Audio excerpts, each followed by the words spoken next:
Trump advierte que Irán será atacado con mucha dureza este sábado. Asimismo, señaló que Teherán se había disculpado con sus vecinos por los ataques lanzados por las fuerzas iraníes, lo que calificó como una rendición. La República Islámica parece estar en una situación más débil que antes de los ataques hace 8 días, privada de su figura de autoridad central, desprovista de comandantes clave y expuesta a una presión militar continua. Sin embargo, conserva sus estructuras institucionales, sus fuerzas armadas y una capacidad de represalia que complica cualquier camino directo hacia un cambio de régimen. ¿Qué explica la capacidad de supervivencia del régimen iraní? Es lo que queremos analizar el día de hoy en DW Actualidad en Análisis. Mi nombre es Nicole Gaese-Deash y tengo el gusto de saludar a Marina Mirón desde Múnich, experta en estrategia militar del King's College de Londres, y desde Doha a Luciano Zácara, analista político, experto en Medio Oriente. A los dos, muchas gracias por estar nuevamente con nosotros. Sé que también ha sido una semana intensa para ustedes. Para entender por qué el régimen iraní ha resistido durante décadas, primero hay que comprender cómo está organizado el poder dentro del Estado, y por eso, Marina, me gustaría que nos acerques al sistema político en Irán. ¿Cómo está dividido entre el ejecutivo, el legislativo y el judicial? Buenas tardes, un gusto estar aquí. Lo que tenemos que entender es un sistema bastante interesante porque parece un poco al Reino Unido, que tiene un rey y también tiene una parte del gobierno que son políticos que no tienen nada que ver con la monarquía, o en España también.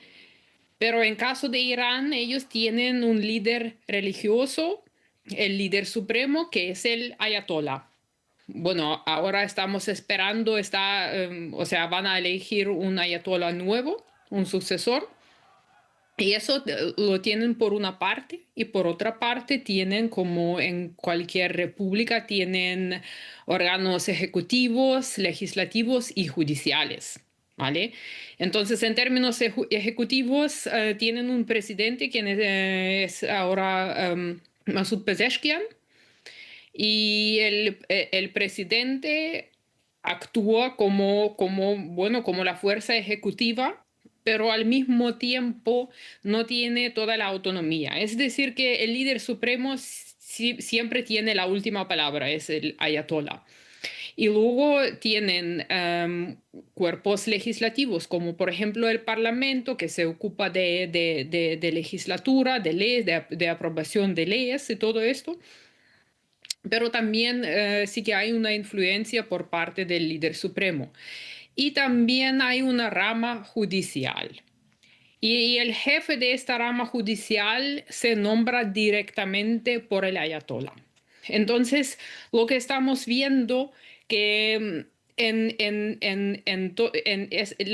sistema tiene estas divisiones clásicas entre comillas, checks and balances, por un lado, pero por otro lado, tienen también un sistema paralelo, que es un sistema religioso donde el líder supremo siempre tiene alguna influencia en la política interior, en la política exterior, en la economía y en la defensa. Y lo que es muy importante y hay que destacarlo es que, por ejemplo, en cuanto al ejército o las Fuerzas Armadas y también la Guardia Revolucionaria, está bajo el mando del líder supremo. Mm. O sea, eso también hay que tenerlo en cuenta. Y cómo esto puede influir, por ejemplo, en la política exterior y operaciones tanto defensivas como ofensivas. ¿Y hasta qué punto entonces el Parlamento tiene alguna capacidad real para influir en las decisiones del Estado, Marina? Yo creo que sí que tiene una oportunidad de influir en las decisiones mientras que cumplan con la Constitución y mientras que no están en contra con lo que quiere el ayatollah, porque él, digamos, da una dirección gran estratégica. Mm. Por eso creo que en muchas ocasiones sí que hay una influencia. No es decir que hay un ayatollah y él dice a todos, tanto el presidente como el parlamento, como el jefe de los tribunales, qué es lo que hay que hacer. hay una constitución y hay ciertas leyes y a veces el presidente sí que puede influir un poco, o sea, no son iguales en cuanto al poder, pero sí que el presidente y el aparato legislativo pueden influir de una cierta manera en cuanto a cómo se construye la política dentro del Estado y también fuera del Estado hasta cierto punto. Me parece súper importante lo que nos mencionas de que al final igual es el líder supremo, el ayatolá, el que tiene la última palabra, es decir, si hay una disputa entre el presidente y el ayatolá, la última palabra la tiene entonces el líder supremo por razones religiosas. Luciano, en esa dirección me gustaría preguntarte qué papel cumple entonces la religión en este sistema político en Irán. La religión siempre es el último resguardo del sistema político, la última fuente de legislación. Hay que tener en cuenta que toda la legislación que emana del Parlamento tiene que ser revisada por el Consejo de Guardianes, que es el que vela porque la legislación sea acorde a la Sharia, a la ley islámica y a la Constitución.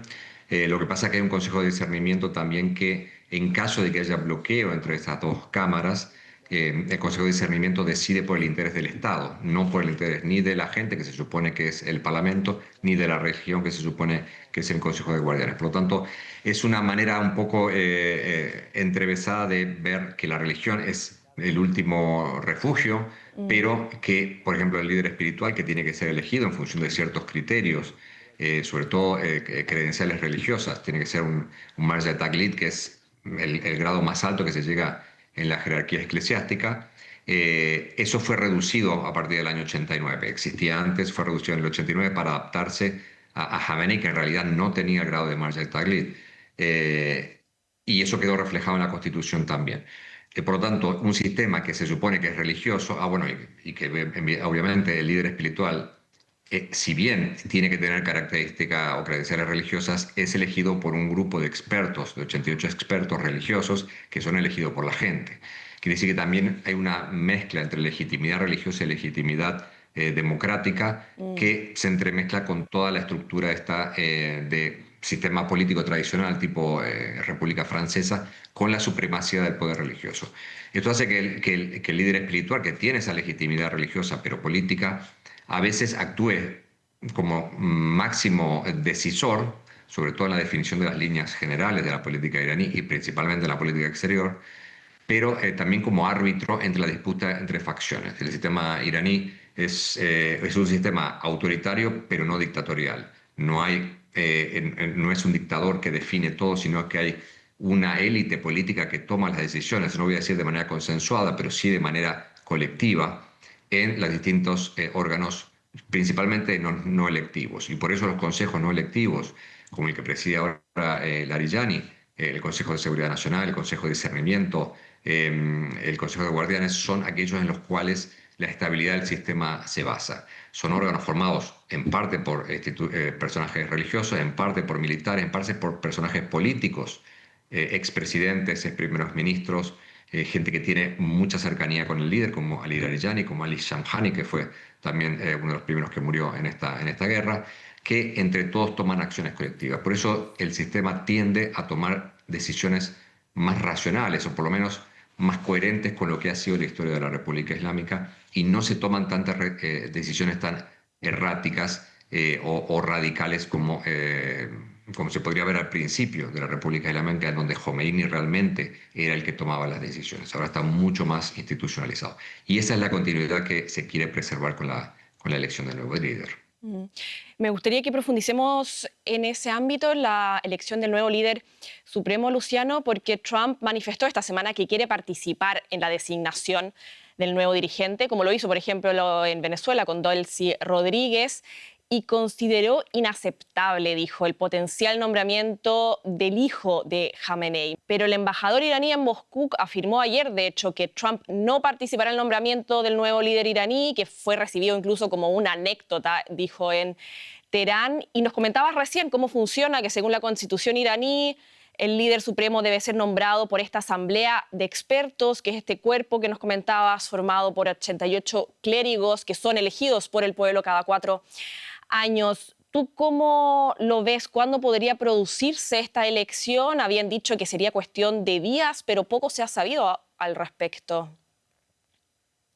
Hace poco me preguntaban quién iba a ser el próximo líder de Irán y yo dije Trump, porque él quiere, le gustaría, de la misma manera que Mm, dijo que era el actual presidente provisional de Venezuela. Lo cierto es que no creo que los iraníes le pregunten a Trump a quién le gusta para que sea el nuevo líder. Mi apuesta es que ya lo han elegido y que en realidad ya está actuando. O están actuando, porque la Constitución también prevé que pueda ser o uno, o tres, o cinco en el caso de que no haya un acuerdo o que no haya nadie que justamente acumule todas las credenciales necesarias para llegar a ser el líder. En este contexto actual en el cual si nombran a uno, Estados Unidos e Israel lo van a intentar eliminar, es probable que este órgano colectivo de Consejo de Liderazgo pueda estar en acción ya para evitar justamente el vacío de poder y para garantizar la continuidad. La única vez que se tuvo que elegir un líder espiritual fue en 1989 cuando murió Khomeini y se tomó nada más que 3 días, entre el 6 y el mm, 9 de junio. Ahora ya pasó una semana de la muerte de Khamenei y yo creo que está tardando demasiado como para anunciarse. De hecho, ya ha habido algunos clérigos que han exigido al gobierno que ya, digamos, den a conocer el nombre del nuevo líder. Yo creo que ya está elegido, pero no se ha hecho justamente para evitar que sea eliminado y para mm. garantizar esta continuidad que el sistema necesita para seguir viviendo. Hay que tener en cuenta que Irán está peleando una guerra para sobrevivir, no para ganar. Mm. Claro, una guerra de desgaste. Marina, me gustaría que hablemos precisamente de la estructura militar. ¿En qué se diferencian el ejército y la Guardia Revolucionaria de Irán? Quizás podemos empezar por ahí para tener eso claro y seguimos con el Ujú. análisis. Bueno, en términos generales, lo que hay que entender, la Guardia Revolucionaria se formó después de la Revolución, o sea, el año 1979. Antes no había ninguna guardia, sí que había el ejército que se llama Artesh, y además hubo otros países como Inglaterra o Gran Bretaña en su tiempo, también el Imperio Ruso ha mandado ahí sus fuerzas, o sea, contratadas en su tiempo por el Shah para garantizar la seguridad. Y entonces tenemos el ejército, que es un ejército regular que se puede, digamos, comparar con cualquier ejército europeo. Tiene la tarea principal es la defensa territorial y la defensa de las fronteras. Y bueno, operaciones convencionales en cuanto a la guerra. Si llegamos a una guerra, tiene distintos componentes iguales que otras fuerzas armadas, es decir, fuerzas terrestres, fuerzas aéreas y fuerzas marítimas. Entonces, esto es lo que tiene Irán.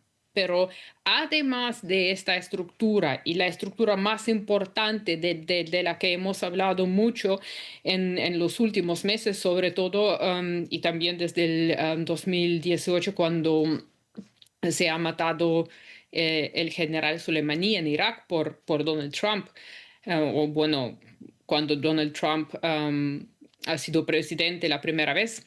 Entonces, esta Guardia Revolucionaria se formó como para defender la ideología religiosa del del Estado iraní.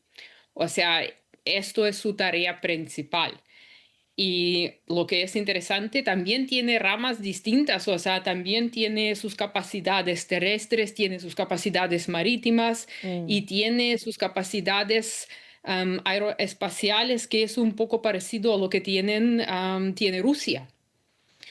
Y también está involucrado en el programa de misiles, tiene también lazos exteriores con grupos como Hezbollah en Líbano, como grupos iraquíes en Siria también. O sea, es un ejército que tiene ramas convencionales, pero sí que mm, puede, digamos, lanzar operaciones que no son convencionales, que no es algo que haría el Artesh, por ejemplo. Ujú. ¿Y cuál es esa influencia? O sea, ¿en qué se nota esa influencia política y económica que tiene la Guardia Revolucionaria, más allá de sus funciones militares? ¿Nos puedes dar algún ejemplo, quizás? Sí, bueno, hay el principal grupo económico de la Guardia Revolucionaria se llama Hatam al-Amilla y que es la principal constructora y contratista del país para obras de infraestructura. Puertos, aeropuertos, gasoductos, oleoductos, todo lo que tiene que ver con la industria petrolera, con las construcciones militares, todo eso lo controla la Guardia Revolucionaria, lo que hace que controle gran parte de la economía. Es muy difícil cuantificarlo, no hay muchos acuerdos, porque como solamente rinden cuentas ante el líder y no forman parte del sistema económico formal, no pagan impuestos, sus empresas, etcétera, etcétera, nadie sabe exactamente cómo cuantificar el capital y la cantidad de empresas que controlan, pero controlan muchísima parte de la economía, entre la tercera y la mitad de la economía iraní depende del grupo económico que controla la Guardia Revolucionaria. Por eso también es muy difícil pensar en que pueda apartarse de la política, Mm, porque proveen de trabajo a millones y millones y millones de personas. Y muchas cosas que también hace la Guardia Revolucionaria es intentar participar en distintos negocios que no están bajo su propiedad, sino que están participados informal o formalmente. Y eso hace también que si uno ve la arquitectura de las sanciones internacionales que se han aplicado desde el 2010 hasta ahora, es muy difícil separar una compañía de la Guardia Revolucionaria. Compañías aéreas, navieras, bancos, compañías de seguro, todos están de una manera participados por la Guardia Revolucionaria, por lo tanto, si se sanciona a todos aquellos que tengan participación en la Guardia Revolucionaria, se sanciona a muchísimas más empresas que a veces cuando uno lee la lista dice, pero ¿por qué estas empresas están aquí? ¿Por mm. qué? Es muy difícil separarlo.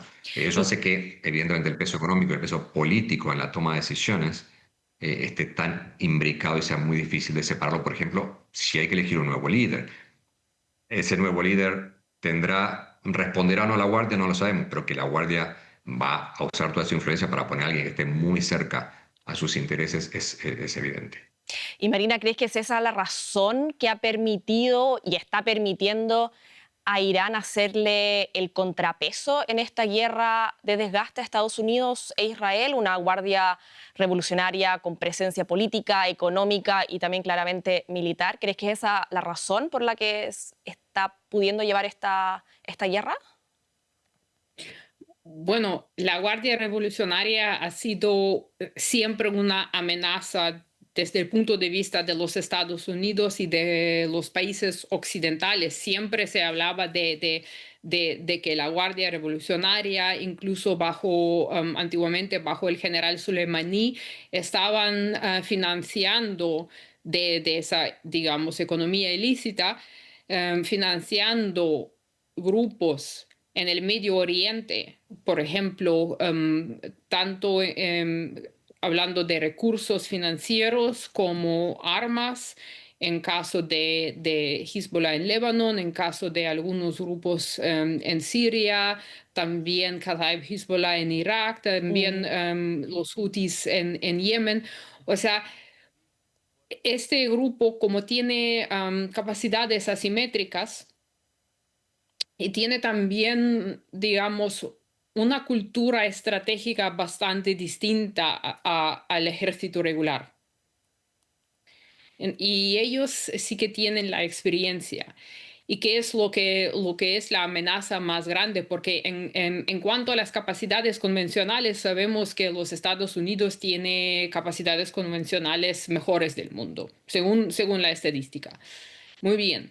Pero hemos visto también que en Afganistán han estado mucho tiempo desplegados ahí y ellos, a pesar de que ya hace más de 100 años que han intentado de adaptarse a una guerrilla, lo que se llama en inglés small wars, o insurgencias o contrainsurgencias, como sea, no han sido capaces de adaptarse a este modo de llevar a cabo una guerra.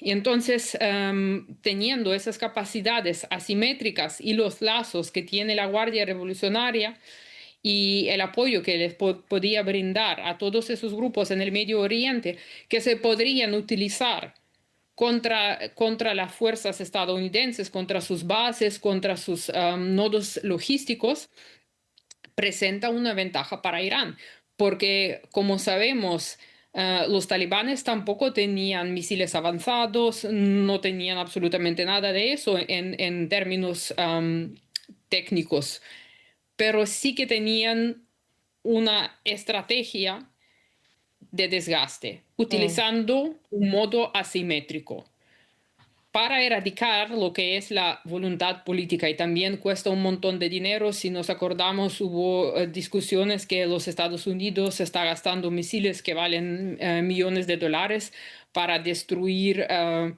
una casa de tierra que no vale nada, de $100 claro. a lo mejor en Mm, Afganistán. Y eso es la ventaja que tiene Irán, a pesar de lo que es la economía, que está prácticamente destrozada, la moneda, la inflación y todo esto, mm, pero sí que tiene esa capacidad asimétrica. Y también gracias a la Guardia, porque al principio dije que la tarea principal es la defensa ideológica del gobierno o del líder supremo, sí. mejor dicho. Y entonces esto es también un componente muy, muy importante, Ujú, porque la Guardia está ayudando a formar una cierta cultura estratégica. Claro que no todo el mundo, no todo el pueblo iraní estará de acuerdo con la ideología, pero sí que son operaciones de influencia psicológica que se hacen para reclutar a gente. Por ejemplo, hay una fuerza que se llama Basij, que son voluntarios. Entonces, también es un componente muy importante si hablamos de la función de este cuerpo. claro. Perfecto. Y Luciano, ¿tú cómo lo ves brevemente? ¿Cuál es la estrategia iraní de cómo están logrando sobrevivir a estos ataques y hacerle el contrapeso a Estados Unidos e Israel? No, principalmente están desplegando todo el material que tienen, eso es evidente, y creo que el hecho de que haya cambiado la estrategia desde el primer día, el sábado hasta hoy, demuestra que, por una parte, la capacidad misilística se le está agotando, porque evidentemente no se puede recomponer tan rápido, aunque quizá tengan todavía y se los estén guardando para alguna situación más particular, pero que a nivel de producción de drones, Irán no tiene ese problema y con producción de muy bajo costo y muy rápida, pueden seguir interrumpiendo y obstaculizando la vida normal en los países de la región. Evidentemente que los drones son más fáciles de derrumbar, de derribar, son menos dañinos, por decir, tienen menos carga. Si caen, evidentemente aquí uno de los radares, el radar más importante que se ha destruido aquí de alerta temprana ha sido por un dron o por un misil. Por lo tanto, pueden generar daño. Pero, y esos sí se pueden seguir produciendo. Por lo tanto, sí, evidentemente hasta ahora las lanzaderas de drones no han sido interceptadas, no han sido destruidas. Lo que está siendo destruido es la capacidad misilística y se les está agotando. La capacidad de dron de producción y de lanzamiento no se está agotando y es difícil pensar que se agote en el corto plazo. Por lo tanto, si Irán quiere mantener una guerra de bajo nivel, obstaculizando el tráfico marítimo, el tráfico aéreo, mantener los aeropuertos cerrados, lo puede hacer con este ataque esporádico, ya con que lancen uno o dos drones que se detecten en cada país es suficiente. El tema es que Estados Unidos, hasta ahora, o por lo menos lo que dijo Trump, es que quiere eliminar la capacidad misilística. Si Trump decide que con eso es suficiente y se da por satisfecho y considera que Irán se ha rendido por la disculpa que ha pedido Pezeshkian, esa reducción de parte de Estados Unidos puede conseguir que de parte de Irán se baje el nivel de discusión. Si la respuesta de Trump ante el pedido de disculpa de Pezeshkian es esta pedido de disculpas es porque hemos atacado tan fuerte, entonces ahora vamos a seguir atacando hasta que se rindan totalmente. Creo que vamos a seguir viendo esta lucha por parte del gobierno iraní lanzando drones hasta que se le agoten. Marina, ¿tú crees que esa disculpa que pidió hoy el presidente iraní es el primer paso de una desescalada? Bueno, lo que pasa que, según como lo veo yo, Irán no busca una escalada con sus vecinos y los vecinos tampoco la buscan. Mm, Lo que dijo el presidente Pezeshkian es que ellos no quieren hacer ningún tipo de daño a los países en el alrededor, es decir, Arabia Saudita, Omán, em, Qatar. Pero si estos países permiten que los Estados Unidos utilicen su territorio para lanzar ataques contra Irán, entonces sí, Irán va a responder. Y va a responder contra objetos de importancia militar o militar estratégica de los Estados Unidos. Y ahora bien, el problema que tenemos es que, claro, por ejemplo, si hay, digamos, dispositivos de guerra electrónica en algún sitio, Irán lanza misiles, entonces ellos pueden causar daño que no, bueno, que no sea intencionado por parte de Irán y destruir, digamos, infraestructura civil. Y esto es el problema. Esto es ujú. el problema y por eso yo creo que Pezeshkian tenía que hacer hincapié en que Irán no está buscando una escalada con estos países, sino quiere una guerra con estos países, porque en los últimos años sabemos que las relaciones diplomáticas se han mejorado entre Irán y Arabia Saudita, por ejemplo, a pesar del conflicto que Arabia Saudita tuvo con los Hutis hace como 10 años más o menos. Ujú, Entonces, para Irán no le interesa tener enemigos. claro. Y lo importante aquí es para decir en términos diplomáticos, porque claro, esta guerra tiene lugar en el espacio informativo también. Y Mm. cada uno está intentando justificar lo que hace. Y para Irán es muy importante decir, nosotros estamos defendiendo nuestro país. A nosotros nos atacan desde este territorio, entonces nosotros respondemos. Pero sí que existe un riesgo de una escalada por motivos que, digamos, Irán no puede controlar. Y con esto ya termino. Luciano, hemos estado hablando durante esta entrevista funciona el régimen iraní, lo transversal que es, lo autónomo que también son todas las instituciones. ¿Qué factores podrían debilitar realmente al régimen en el futuro? Bueno, eso es lo que está tratando de hacer Trump y no lo ha logrado. Han Mm, tratado de apostar por eliminar el poderío militar. Están intentando sublevar o intentaron sublevar a la población o alentando a la gente a salir a la calle.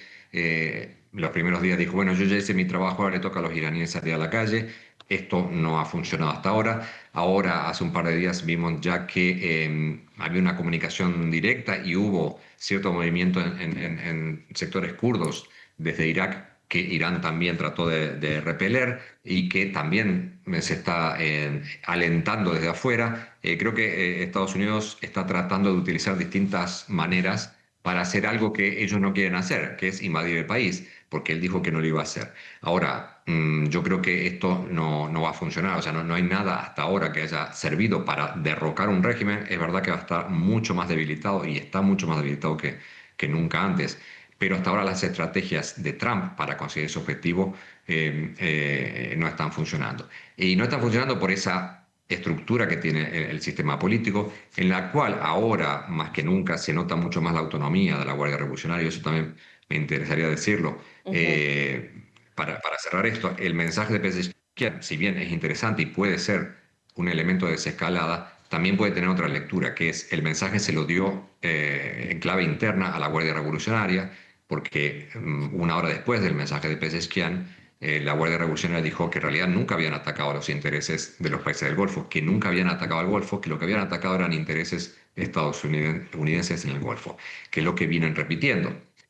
Nosotros atacamos la base, no a Qatar, pero desde el Consejo de Cooperación del Golfo se dice, las bases están en nuestro territorio. Atacar una base y atacar el aeropuerto para nosotros es lo mismo, porque están en nuestro territorio. Por lo tanto, la violación de nuestra soberanía es lo que importa. La Guardia Revolucionaria no considera que eso sea un problema, porque está dentro de su derecho a la defensa, que puede ser entendible desde el punto de vista político, pero no desde el punto de vista legal. Y eso pone el inconveniente de que si hay que tomar una decisión acerca de qué respuesta tienen que dar los países del Consejo de Cooperación del Golfo, la tienen que dar desde el punto de vista, o la pueden dar desde el punto de vista legal, de la defensa que representa su territorio, y no desde el punto de vista político de ayudar a Irán a salvar la cara para reducir esta escalada. Va a ser interesante también ver, una vez que se conozca el nuevo líder supremo, si hay discrepancias con el presidente iraní o si van a estar completamente alineados. A los dos, muchísimas gracias por este interesante análisis. Luciano Zácara desde Doha y Marina Mirón desde Múnich. Gracias por habernos acompañado en Deutsche Welle, en DW Actualidad, en Análisis. Y a todos recuerden que también nos pueden seguir en redes sociales. Nos vemos, que estén muy bien.